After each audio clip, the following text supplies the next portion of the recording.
information. So welcome to the UKRI AI Centres for Doctoral Training Funding Opportunity webinar. My name is Vivian Blackstone. I'm a Senior Manager in EPSRC, AI and Robotics team, and leading on delivery of the call. Just some information about the webinar itself today. So please submit any questions through the Zoom question and answer function. And if you can use the upvoting function to let us know if there's questions that you others have asked and you particularly would like answered, we'll do our best to answer those live at the end of the webinar.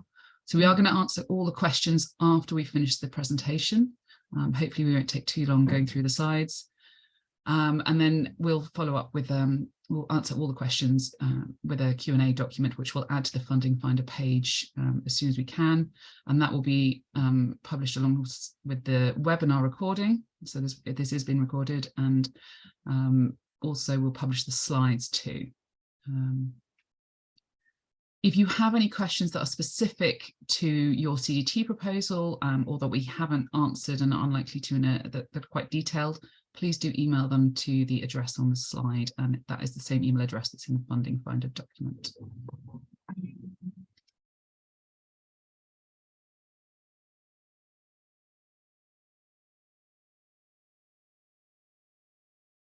So I think you're passing over to me now, Viv. So I've been asked just to give a bit of background to this investment. So first of all, I'm James Draycott, Head of AI and Robotics at EPSRC, but speaking on behalf of the whole of UKRI. And just to say, this should very much be seen as a UKRI-wide investment. It covers the remits of all of the research councils and indeed into Innovate UK based on the sort of partners we'd like to see involved with this.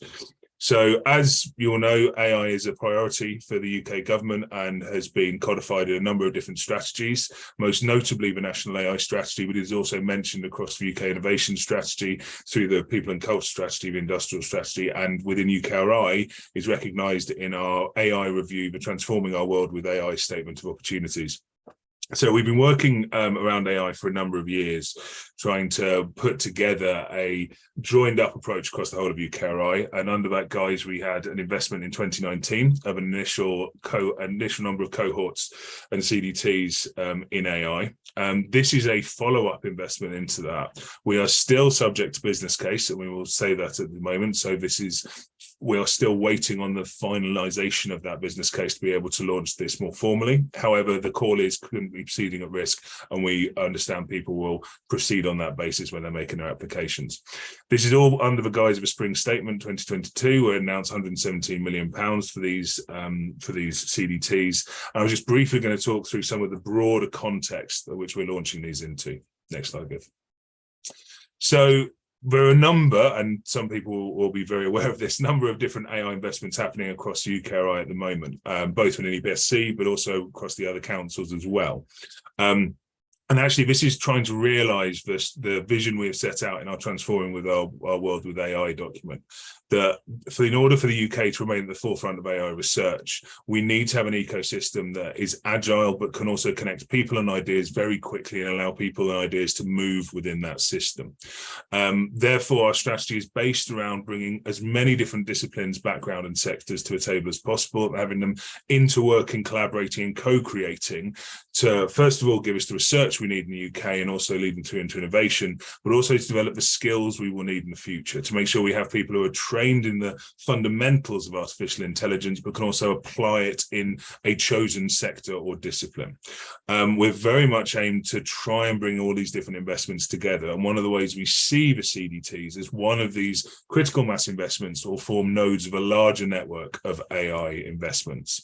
Certainly the way we see these operating once they're operational is interacting with other investments, both present and future in the environment, and helping us to facilitate that whole ecosystem, to bring additional partners in and to find opportunities for additional research or training and then act upon them. So I think the key message here is don't see these as static things. I think throughout the assessment process, we will be looking at the proposals and the bids that come in, but the expectation is that these will evolve over their lifetime, to bring in additional partners, to seize the opportunities as they see fit within this very fast moving field. That was all I was going to say, Viv. I'll pass back to you. Thanks, James. So As James mentioned, we've got up to £117 million to support between 10 and 15 centres for doctoral training. That final amount number will depend on the amount of funding that's requested by each one, as usual for UKRI calls. CDTs will train 5 cohorts of 4-year doctorates or equivalent, and the first students will start in the 24-25 academic year. So they're designed to move on from the kind of carry on the support of PhD students following the current investment in AI CDTs. Now, we have managed demand on this call, and hopefully you have picked that up. There's a maximum of 2 outline applications per lead organisation. There is no cap on the number of applications that you may partner on, however, so please bear that in mind. As you're probably aware, we do have an existing portfolio of UKRI Centres for Doctoral Training, and there are a number of other CDTs across UKRI. So those existing CDTs will be treated equally and assessed using the same process, assessment process and criteria as new CDTs. So everyone will be treated the same way. This is the call timeline. Please note that this is different to the EPSRC CDT call, which is running concurrently. And I I've flagged a couple of the key dates later on in this presentation. So the call opened on the 29th of November. We did publish a pre-announcement before that. And the deadline for outline applications is the 23rd of February at 4 p.m. Those outline applications will be considered by an expert outline panel in late April. And we hope to make a fairly quick decision about which outlines are going to be invited through. Hopefully let you all know in early May. And the full call will also open in early May. That will be open for 9 weeks and close on the 13th of July at 4 o'clock. Now, we aren't doing postal peer review for these proposals. They will go straight to interview panel in mid-September, and we hope to make fairly quick decisions around these and inform you of the decisions in mid-autumn. And that is to really try and help successful CDTs start their recruitment as early in the year as possible. The grants will actually start between April and October 24, and the first cohort of students will start that autumn. Right, so we are looking for applicants to demonstrate a clear need for cohort-based training and have an appropriate plan to address this. We are expecting, but not requiring, 5 cohorts with a minimum of 10 students per year. If you have a good case for a smaller cohort, then that is okay, but we do need to, we'd appreciate if you could please let us know beforehand, so we can have a conversation with you about what you see the rationale for that is. There's no restrictions on the type of research doctoral qualification that you offer. So this might be a PhD or an NhD, for example. That's entirely up to you. We do expect there to be a formal accessible talk programme, and in the case of this call must include responsible innovation. We also expect to see opportunities for the students to work both within and across the different cohorts of the CDT, and also for there to be sort of appropriate business and user engagement. So as James mentioned, this call is open right across the remit of UKRI.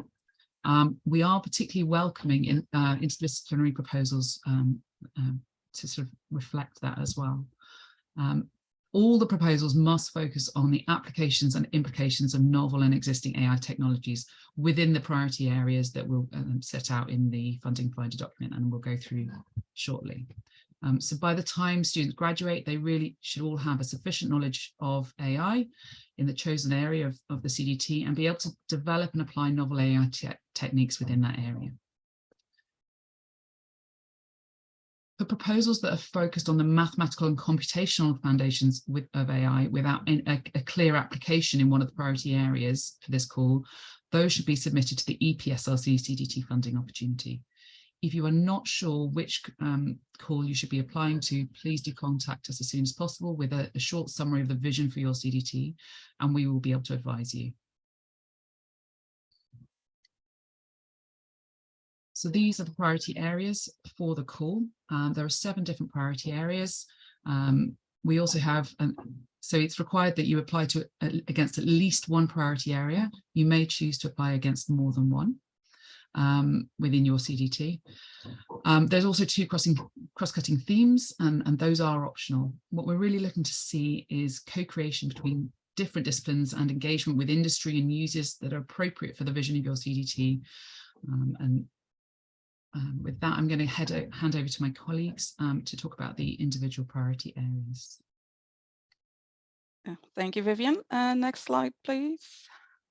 Thank you. So the first priority area is science and research. This is the priority area that focuses possibly most on the transformative potential AI has when it comes to science and research, and is generally cross-cutting across UKRI. So it covers all disciplines that you can think of across our Research Council's space. It focuses on things that are either difficult to do without AI or impossible to do without AI.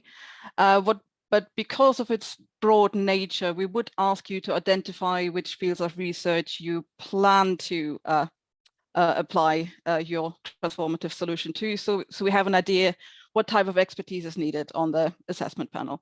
Next slide, please. The second area is sustainable agriculture and food. The main focus here is to explore the role AI can play in helping the agri-food sector being prepared and adapting to the range of challenges that it currently faces. It's mainly focused around food safety, around climate change, but also any agri-food sector related issues you can think of that AI could potentially help to address would fall under this area. We see this as a generally interdisciplinary expertise area, mainly focused on harnessing range of data that would apply in an agri-food context, but also gaining novel insights and generating new solutions to problems that arise in the field. With this, I'll hand over to my colleague Sam to talk about AI for health. Thank you, Daniela, and hello everyone. So the health opportunity covers the use of AI to improve both the understanding and the management of health and disease. It takes quite a broad and multidisciplinary view of health and stretches all the way from sort of molecular, cellular mechanistic insight, covers through to sort of health across the life course and populations, and improved detection, behaviours and interventions, and also emerging health threats. So there's lots of opportunities within this theme to cross-link with the other priority areas. And I think the things that already make a strong health CDT will be thinking about how to keep the access broad, which is including clinical academics, to be really collaborative to maximise the benefit of AI in its broadest sense, to think about career mobility and recognise the different types of research leadership and career pathways. And then the next priority area is energy and environment. So this takes a look at the use of AI to harness the rich and complex and diverse environmental data, particularly targeting energy systems, changing climates or environmental challenges. And again, there's lots of scope to cross-link this with the other priority areas.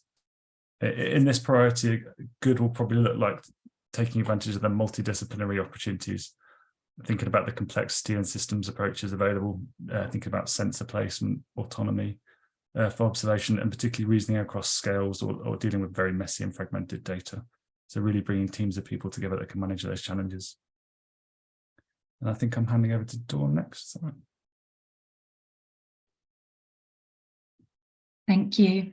So the use and influence of AI in the creative industries is growing and impacting on the development of an increasing range of subsectors, content creation, content consumption, and the analysis of creative outputs. And so in this area, good CDTs would develop researchers with interdisciplinary skills for careers in the creative sectors, but it would also be important for the understanding of significant ethical implications, so about trust, and then thinking about regulatory and legal issues. I'm handing over to David. Hi, thanks, Dawn. The responsible and trustworthy AI priority reflects UKRI's desire to train students to understand the factors that can lead to the safe and ethical adoption of AI.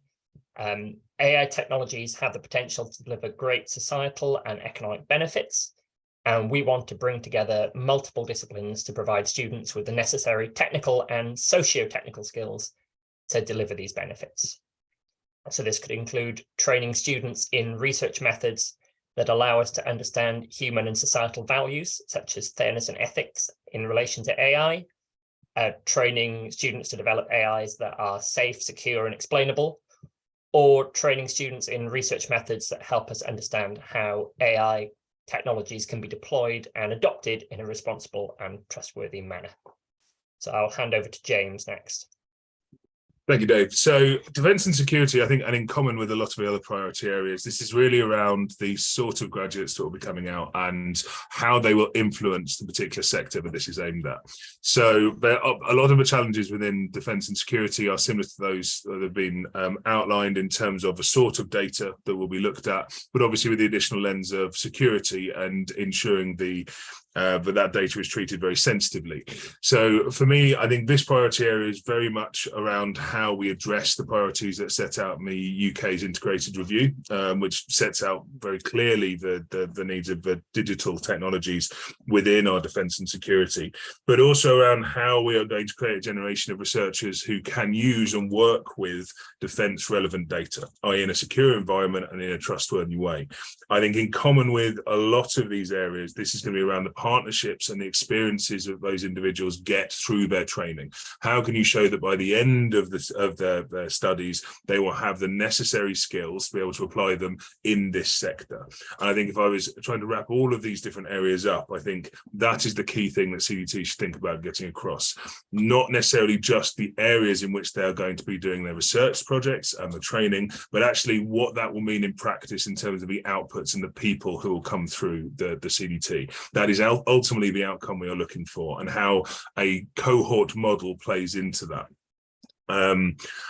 I think that was all I was going to say in that. I think I'm doing cross-cutting areas now. So yes, so there's also a cross-cutting theme. So these are more priority areas of things we'd like to see. And again, very much think about the partnerships and the individuals that we'd like to see. So these could apply to any of the priority areas.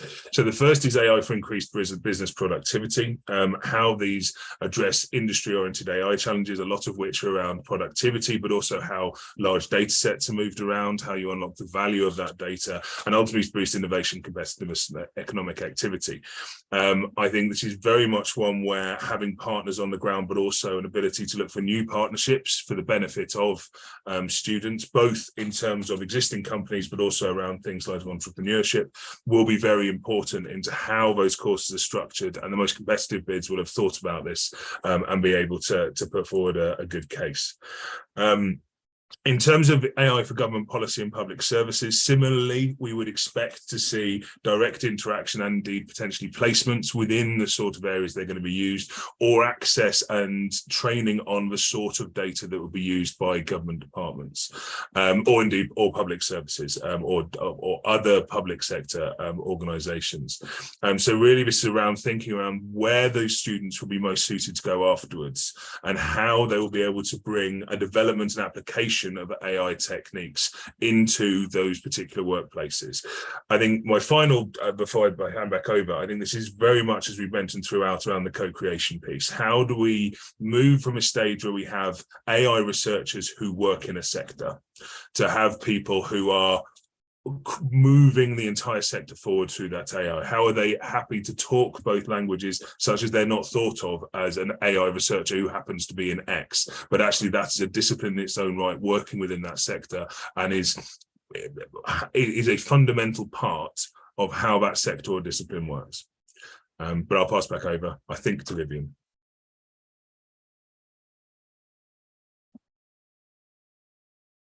Sorry, having told you about kind of what we're looking for and kind of the priority areas and cross-cutting themes, who can actually apply? So firstly, all the applications must be led by an eligible UK organisation.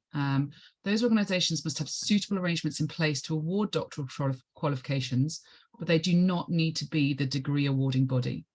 But all of the organisations should have a track record of delivering doctoral training. So that might be, for example, institutes who have an arrangement with who aren't able to award degrees themselves, but have an arrangement with a university that can. It is more open than the EPSRC call, just to note that's one of the key differences. We are welcoming applications from both single and multi-institutional teams. The PI must be from the lead organisation, and because EPSRC is processing all the kind of accepting all the proposals, they must follow standard EPSRC eligibility criteria.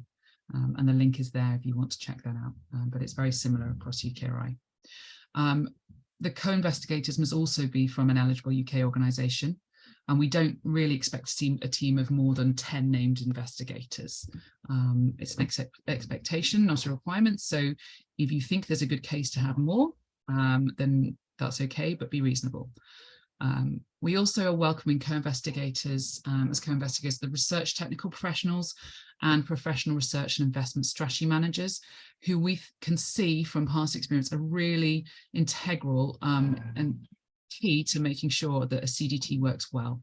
So if you have got people that play a really important role in your CDT in both the developing the bid, but also in delivering it, please name them within the investigator team. Eligible costs. So I just wanted to make sure that those of you who have picked up on the additional information guidance sheet, that is in the additional information section on the funding finder. It includes more detailed information about what costs are eligible and how to cost those. Primarily you can request studentship costs, so that's fees, stipends and appropriate research training support. Please do your calculations based on 22-23 rates, which are published on the UKRI page, and the link is there for you when the slides are published. You can request an enhanced stipend for students.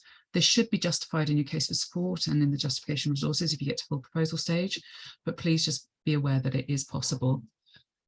Any CDT students that are receiving UKRI support must have a minimum 50% from UKRI. Where the other costs come from is up to you, what, for example, project partners or from the host organisation, but they should have a minimum of 50% from UKRI.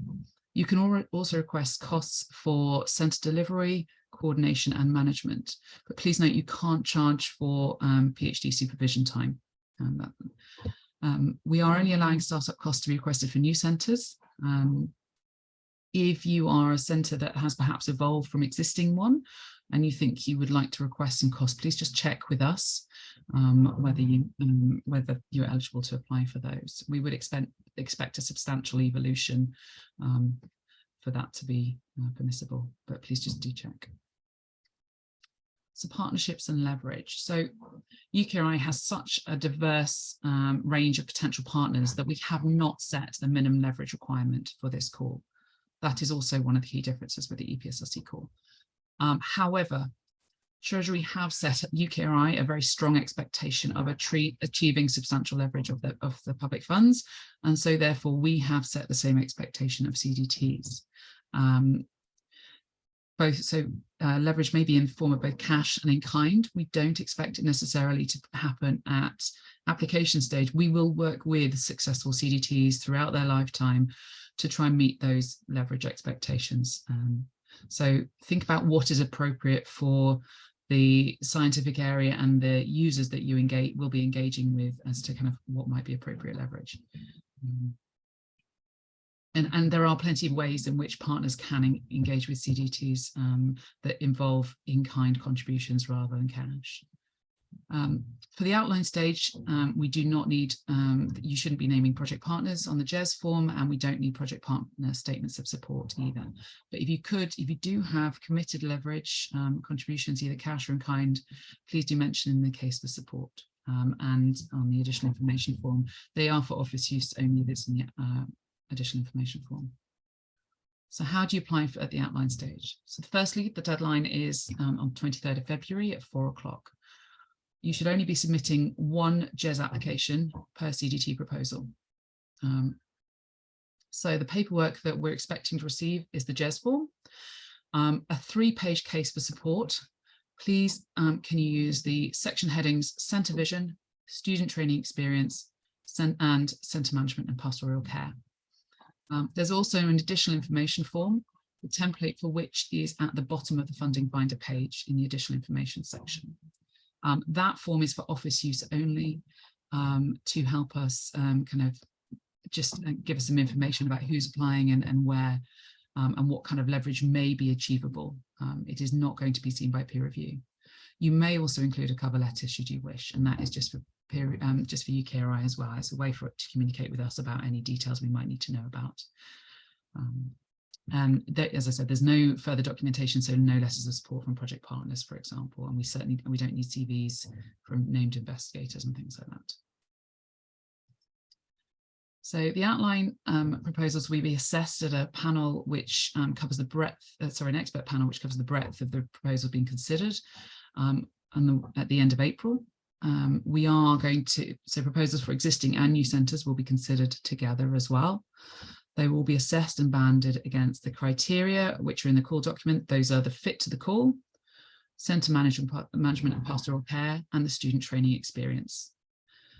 We hope to make decisions quite quickly and let you know the outcome of your proposal the week of the 1st of May. We're not expecting to invite more than 30 proposals. Just to give you an idea of kind of capacity. And we won't be giving feedback on outline proposals unless we're specifically directed to by the panel. So details of the full proposal stage will be released in May when we invite the successful outlines. We will be publishing the summaries, the organisation PI of the outline proposals. That is to help facilitate engagement with additional partners, both academic and users. And for the full proposal stage, we will be requiring project partner statements of support and details of their contributions in your application. As I mentioned before, there is no postal peer review stage for this call, so the full proposals will go straight to interview. And the details of how that interview process will run and will be released in May at the time we invite the full applicants. The assessment criteria for that stage is the quality of the student experience, the research training environment, inclusive research culture, added value, and resources and management. So I said I'd kind of just run through some highlights of the key differences with the EPSRC CDT call. Other than budget, the eligibility of the organisations is slightly different, and I mentioned that before. So for UKRI, the lead organisation must have arrangements in place to award doctoral qualifications and a track record of delivering doctoral training. We have different caps on the number of proposals you can submit. Our cap is 2 proposals, regardless of the size or level of UKRI funding. The deadlines are different as well for the outline stages and full proposal stages. And we have a difference in kind of, I guess, the strength of expectation. So EPSRC requiring a minimum of 10 students per cohort, we are expecting it. So there is some flexibility in ours, as I said previously, but it must be justified if it's not going to be a cohort size of 10. And finally, on leverage, EPSRC have a minimum requirement for leverage from partners. UKRI, this call, there's no minimum leverage requirement. However, we are strongly expecting to see both cash and in-kind support from partners. So we've had a couple of common questions that I just wanted to run through before I start answering questions from yourselves. So firstly, there are 2 CDT calls running concurrently, and we have set them up such that should there be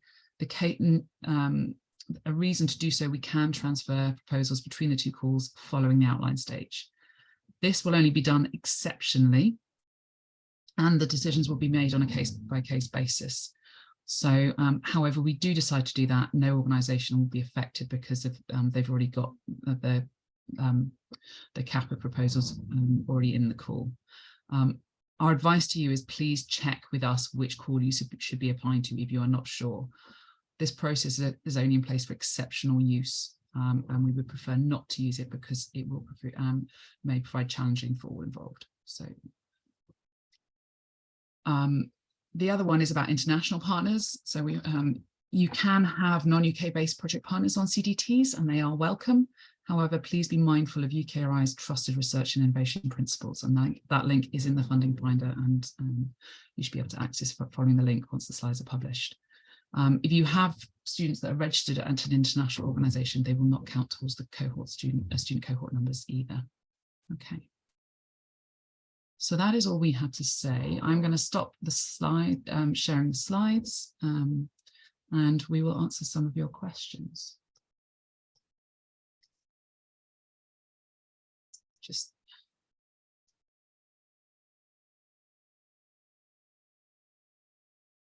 okay, we've had quite a few in. I'm going to perhaps ask a couple of my colleagues who've been had time to scan them to maybe start with one. If we go through as we go, so first of all, is pastoral care is one of the review criteria for the UKRI AI CDT call, but not mentioned in the UPSC CDT call. It elaborates on what is required here. So I will set the tone for many of these answers by saying it depends, which is probably going to come up quite often actually in these answers. And I think what we are looking for here is an appropriate framework and mechanism to ensure the well-being of all students, as one would expect in a university. But I think especially given the variety of potential models there are for CDT, including distributed, where people might be meeting more often virtually. I think it's about having something appropriate that ensures the pastoral care of every individual who's engaging with that CDT, both student and indeed otherwise, actually. So I think it's how you address that. The other thing I will say, which again will be a common to a lot of these questions, is for all of these things, it is how you put the case over and the recommendations we made by peer review as to how well you have done that. So ultimately, a lot of these answers will come down to, depends on what you're aiming for with the CDT, the overall narrative that you're putting together and how that is put across to peer review, such to show that the whole is more than the sum of its parts in terms of the centre. So please take all of our comments in that vein, that we can probably give you a best stab, but a lot of these will come down to how things are peer reviewed. Thanks, James. So the question about documents on what sections to write in the 3-page outline, hopefully I've covered that in the previous slide. It is in the how to apply section if you need details on the headings.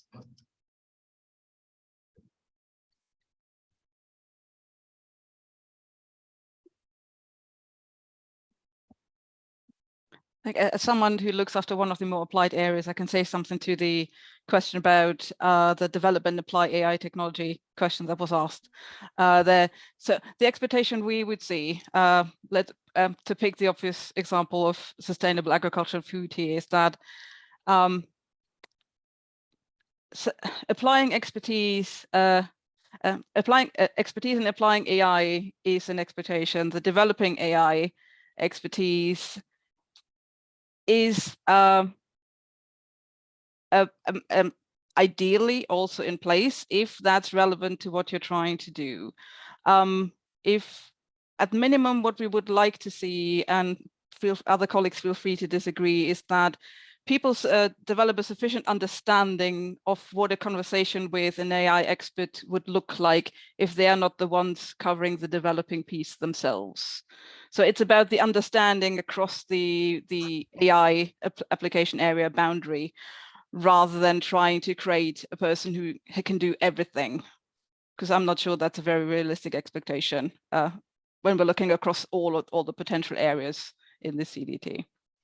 Yes, I'd agree. I think maybe as a perspective, I'd say similar. I think the key thing here is thinking around the quality seal that is put on someone who's going to a CDT. One would expect a certain base level of understanding across the things that you're specializing in, which will include the application of AI and the area that you're looking at. I think it's thinking around what that, through one potentially imagines will be the talk program, but also through research projects, the expertise that will give the individuals.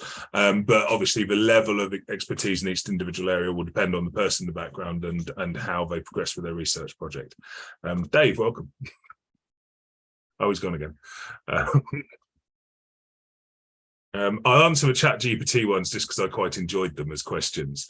So in terms of referencing AI, I would suggest various different ways apply if you do want to use AI to help write your application. Having played around with it only this morning to help me write documents, I'd suggest, given the amount of editing one has to do to it, it might be wiser to at the very least use it only as a first step.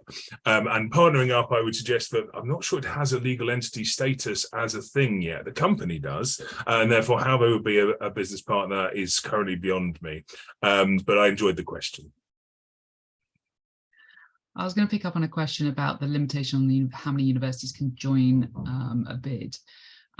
There is no limit, but I would suggest you want to think carefully about also about the geographical location.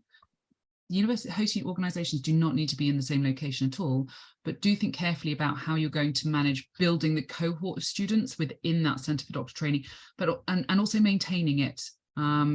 That whole cohort piece and kind of building it and the students working together and that peer support that comes with that cohort as well is really key in what makes a CDT. So it might, if they are not in the same location, then you might want to put additional steps in place, and that's absolutely fine. But do think carefully about it. Yeah, so just to finish off that question, so two computer science departments can absolutely collaborate on the CDT, and that it might be the case that they need to do so to meet the kind of expected number of supervisors that we've set. There was a question about the responsible and trustworthy AI area and the emphasis around that being a research-focused area and what that means in relation to the other priority areas. Just to clarify, the reason why we've emphasized that responsible and trustworthy AI is a research-focused area is to distinguish it from the responsible innovation training we would expect all CDTs to provide. So it's not to distinguish it from the other priority areas, it's to distinguish it from general training that we would expect all students to receive.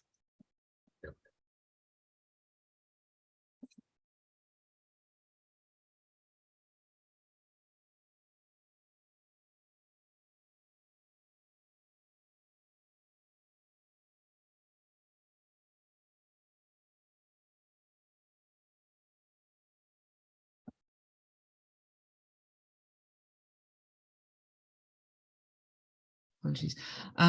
There is a question about, can RTSG be included? Yes, absolutely, and should be included and costed appropriately. Yeah. There's a question on gender balance. I'm going to expand that question to protected characteristics. I think we'd expect when thinking around equality, diversity, and inclusion, certainly that there is an expectation that how that will be, each centre will think about that in the broadest possible sense, both in terms of the cohorts that they're looking to fund, the makeup of who is doing the training, but also how they're going to look across the entire community to ensure inclusion across within that community is things that that should be incorporated within the hub bid. I think again it will depend slightly on what the overall makeup is and how one approaches that, but it certainly is something people should address when they think about putting these bids together.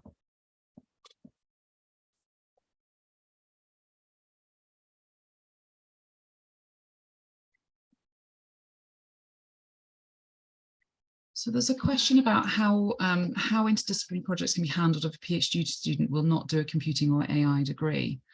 Do they still need to have the technical hands-on AI skills or the research focus more on non-technical aspects of AI? So I think that's for you to make the case. They should have, whether they need the technical expertise. We don't expect everyone to have a high in-depth knowledge of AI methods. But there will be a spectrum between the projects that the students do within your CDT, but they should be able to communicate with each other, understand each other's projects, and engage with other people working in AI and have a meaningful conversation. How you make the case for what that spectrum might look like and the breadth of scope of your CDT is really up to you. But it may be more that they're focused on the humanities and social side of so the responsible and trustworthy that was mentioned in the question. On the priority areas, there's a couple of questions around defence. First of all, around how they should engage MOD, GCHQ, etc., but also around whether security, but for example, doesn't include those public sector organisations within scope. I think absolutely, it's how you make the case for applying yourself to that particular area. It is conceivable that could be done without the involvement of those specific entities. I think one would expect there'll be project partners who are working within that space who are likely to have those connections into those government bodies. But I think it's around how you make the case and apply the learning you're going to have and give the students the the expertise to be able to work within those fields, be it in the private or public sectors. Again, I think, and in common for all of these areas, my suggestion is people look at the various strategies that are across UKRI and the UK government and how they are meeting those, a lot of which are very closely aligned actually to the priority areas. So the integrated review, I think, is the specific document which I would reference when thinking around what are the needs for the UK when it comes to AI in defence and security.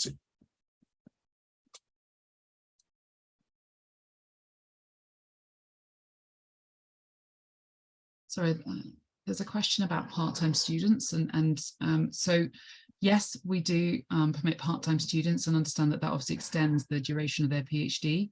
So yes, it may take 5 years to complete. That's absolutely fine in any kind of either the first or the final cohort. What we will do is extend the grant. That will have implications for UKRI in terms of managing budget. So kind of if you feel like there's going to be a lot of part-time students, please engage with us if your CDT is successful, but it's absolutely possible. And we want to be able to accommodate a diverse range of opportunities for people. There's been a couple of questions on leverage, which I'll touch on, around what has to be in place at application stage versus otherwise. So a couple of things on this. First of all, it is our intention, someone correct me if I'm wrong, I'm getting some of my calls mixed up, it is our intention to be able to publish the outlines that are successful through this call. And it is also our intention to facilitate introductions at that time. So hopefully hold some events that will allow PIs or representatives of those bids to meet with, for example, public sector organisations, or to bring them together to give them the opportunity to talk to, for example, businesses, etc., and using organisations such as the Innovate UK Knowledge Transfer Network to enable people to begin those conversations. So hopefully that will provide opportunity during the application phase. And I know, for example, organisations like DSTL were keen to be able to engage with multiple bids at the same time, and we're talking around how they might do that. I think in terms of working with CDTs after funding, I think we're keen to take an active role, and where we can, to help CDTs once they are funded to make those connections either within government or through businesses, and share information and make it available for them to forge new relationships and partnerships. We would expect the directors would be open to those opportunities. I don't see any scenario where we would mandate a specific opportunity or partnership that we would want people to work with. This is around making sure the ecosystem is open and flexible and can bring in those new partnerships while also not forcing everyone to work with everyone. So I think it kind of comes down to, once we have funded them, how we bring those directors together or other representatives together on a regular basis to discuss where the opportunities might be. If I'm thinking around the whole ecosystem piece, what I mentioned, how we think about the CDTs as a cohort of investments that can work together to think around training for the whole of the UK, and indeed find opportunities for other CDTs that might not be appropriate for them, but introduce them to those centres, of a sort of environment we want to create in the UK, of people being able to link up other researchers to the best place they can do something in the UK, so the technology can develop and the people can be trained in the right manner. Hopefully that answers the question.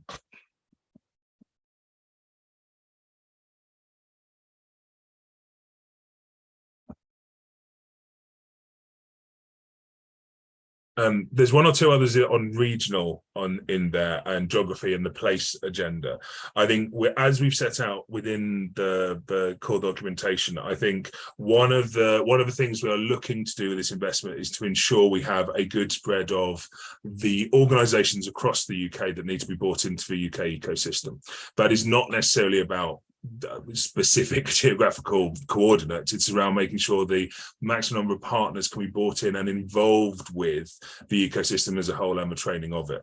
I think those are the sort of things that need to be thought through when putting together consortia for these sort of centres. How are you going to reach the most relevant places around the UK or indeed internationally to put together that consortia and be delivering the right training to be able to give the individuals going through the centre the experience they need. We are looking at how that's going to be incorporated into the full proposal stage, and how we think about that when we get to that point.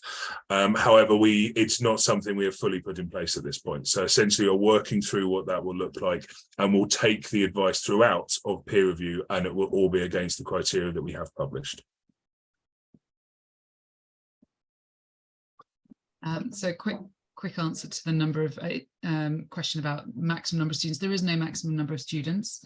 I think if your cohort size gets particularly large, think how you're going to manage that cohort effect and how they are going to kind of continue that throughout the duration of their PhD. I think there's sometimes a misunderstanding that we expect to see that cohort in the first year only. We do expect that cohort building and maintenance to carry right through the duration of the PhD, and for those students to keep coming back together. Yeah, I'm very aware that I think Vivian's got noise in the background, so I'm going to, we can't hear it, Viv, but you're okay. So I've also just worked out how to do it by most upvotes. I'm an idiot and I can't use technology, I apologise. So I'll try and work through them in that order. So I think we've sort of addressed around the remit around graduates being able to develop and apply AI technology, because we did answer that to some extent earlier. In answer to that specific question around should all graduates be technical experts, or is it possible to train ethical, legal, policy experts who have sufficient technical understanding, I would certainly say that it's around the sufficient part. It is how do you make sure the people coming out of it will have enough that they'll be able to make informed decisions or changes in practices within the workplace that they're going into, be that academic or otherwise.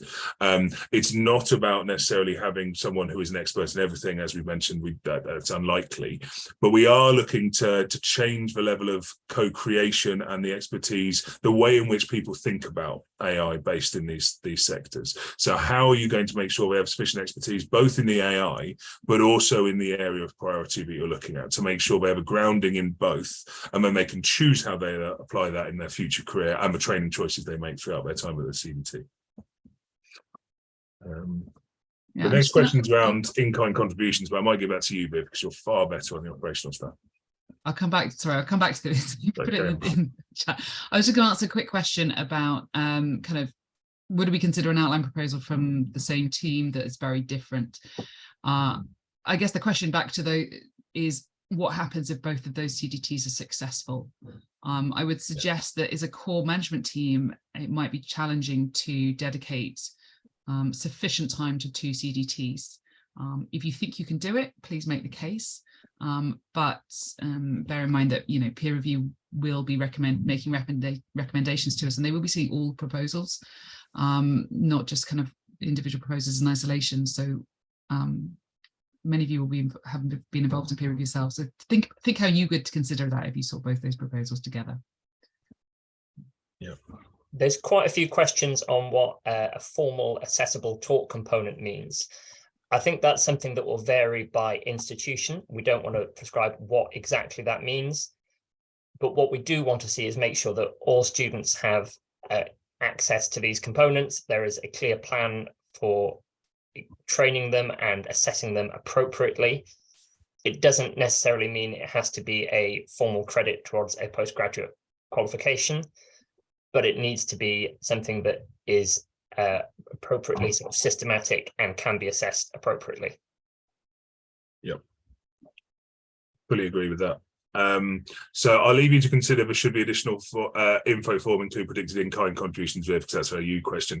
But just in terms of the UKRI CDT students must have a minimum 50% UKRI support. Does this mean self-funded or other funded students cannot benefit from CDT training? No, that's not the case. So this comes down to essentially how we count someone who is a core CDT student versus an aligned CDT student. Absolutely, the CDT can include, and we would hope will include, people who are not funded by UKRI, who align themselves to a cohort and will benefit from that cohort-based training. And we're very hopeful that a number of universities or indeed other partners will sponsor students through the process. This is more around what counts as a UKRI funded student as part of that cohort. But absolutely, we would like to see leverage in terms of studentships within these cohorts, either to expand the size of the cohort or indeed to make it up to the level of cohort that we're expecting on funding. That goes for self-funded international students as well, just to answer another question that's there. Sorry, so the cash in kind. So sorry, I can't see the specific question quickly, but so on the additional information form, we are very aware that applicants will not have full details of all the leverage they are hoping to achieve by the time they submit their outline proposal. If you have an indication of in-kind contributions, please put it on the form. I think more help for us is actually cash contributions, because that will help us have a feel for how far we can stretch our budget for CDTs. That is one of the ways we are going to be using it. However, don't worry if you don't yet have anything secured either. We are not peer reviewing the partner contributions at that stage. It's not part of the consideration at that point, because we know it's early in the stages. We're also very aware that some businesses are holding back on making commitments until there is a smaller pool of applications from which they can consider which ones they want to support. Yep. There's a question on AI compute and compute hardware costs not being eligible through this call. I don't believe anywhere do we specifically say it's not eligible through this call. What I would suggest is, I think this is a call for CDTs. We would not expect large amounts of money to be paying for AI AI compute resource. AI hardware, obviously, put to one side at the moment. I think one of the suggestions would be that an effective measure of leverage might be how compute resource is accessed for students. I think it also will be very dependent on what the CDT is looking at, the sort of data they will need, whether they are talking about a live data set, whether there are existing compute resources for that, and the sort of models, etc., that they're looking at. So I would anticipate that, yes, there will be a need for that compute. But I agree, I don't think it's something we're looking for to significantly invest in through this call. If there are costs associated with that, however, I think it is something we can have a conversation around, and we may be able to address in more detail in the FAQs that we published after this. There's a question on expectations in relation to ethics and responsible innovation, and asking whether that should be standardized across all AI related calls. I think what needs to be considered is that is a training element that would expect all students to receive, and it will need to be different depending on what the core application or implication area of your CDT is. So it may differ between a defense focused CDT to a health focused CDT. So that's why we haven't got a clear standardized requirement. We want CDT management teams to come up with an appropriate and bespoke responsible innovation training related to what their CDT's main focus area is. Yes, I would agree with that. If I was being very glib, I'd suggest we need standardized ethics before we can have a standardized ethics process. In terms of AI, I think this is something we are looking at and thinking about the broader ecosystem. We are very aware that more research actually is needed in responsible and trustworthy AI, and that's why we're making a number of other investments elsewhere in the portfolio. I think for guidance, there are a number of different resources available across UKRI websites, and I'm aware of multiple things within the community which look at responsible innovation and indeed the application of responsible AI. Again, we're not going to mandate anyone specifically follows one or another. It's how you address it and how you approach it and what is most appropriate for the CDT call, which is basically repeating what Dave said.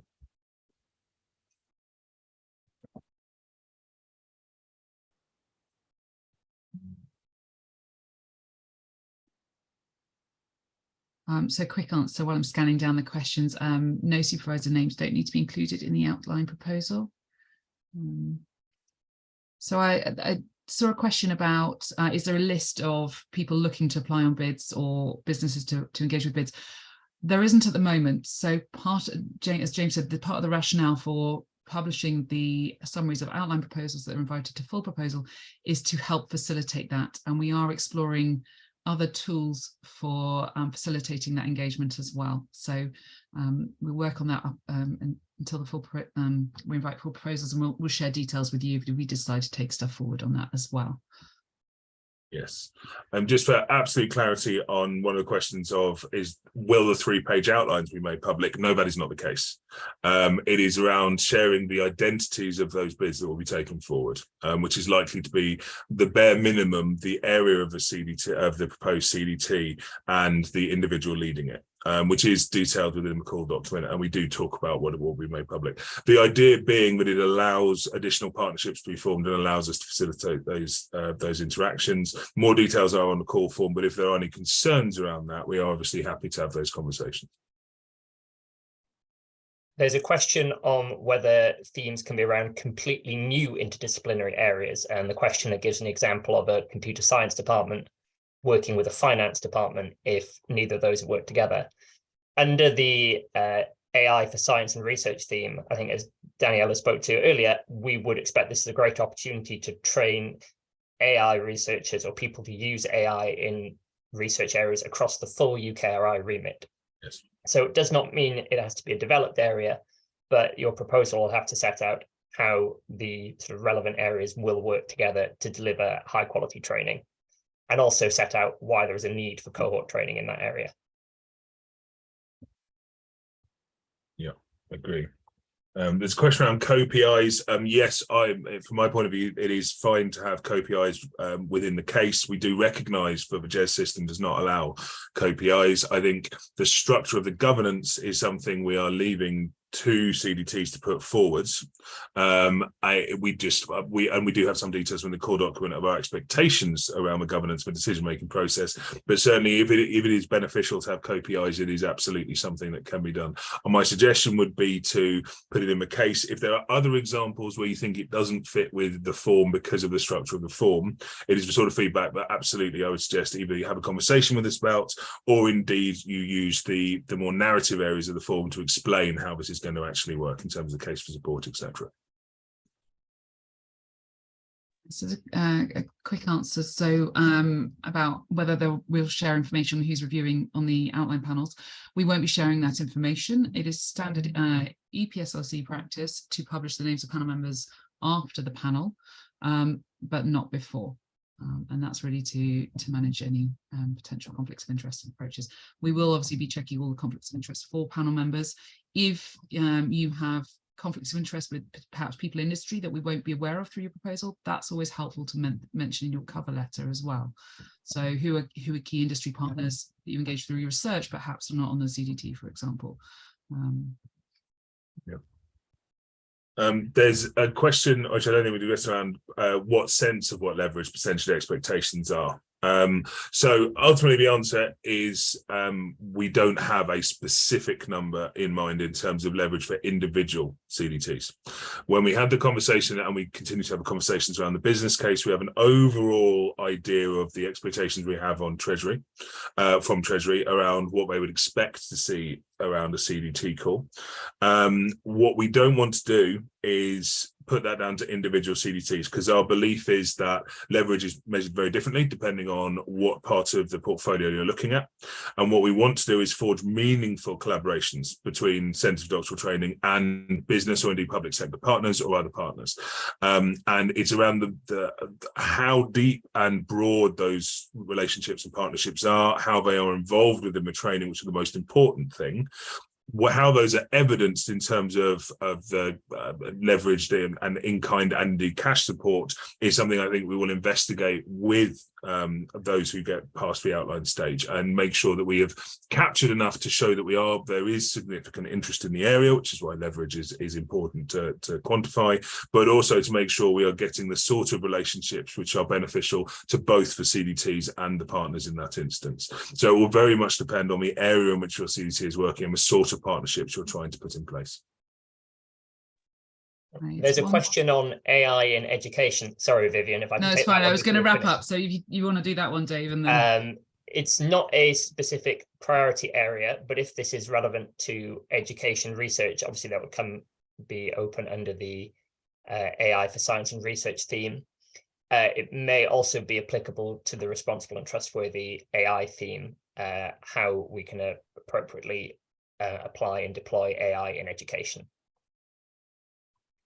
Sorry, Vivian, I'll let you wrap up now. So it's 1:30, so we're going to wrap up. This webinar has been recorded and it will be published on the Funding Finder page along with the slides, and we will type up answers to any questions we haven't managed to get to, and in fact those we have answered live as well. Thank you very much for attending. I hope it has been useful. We should have all your email addresses, so we will email you when all the information has been published. Thank you very much. Thank you very much.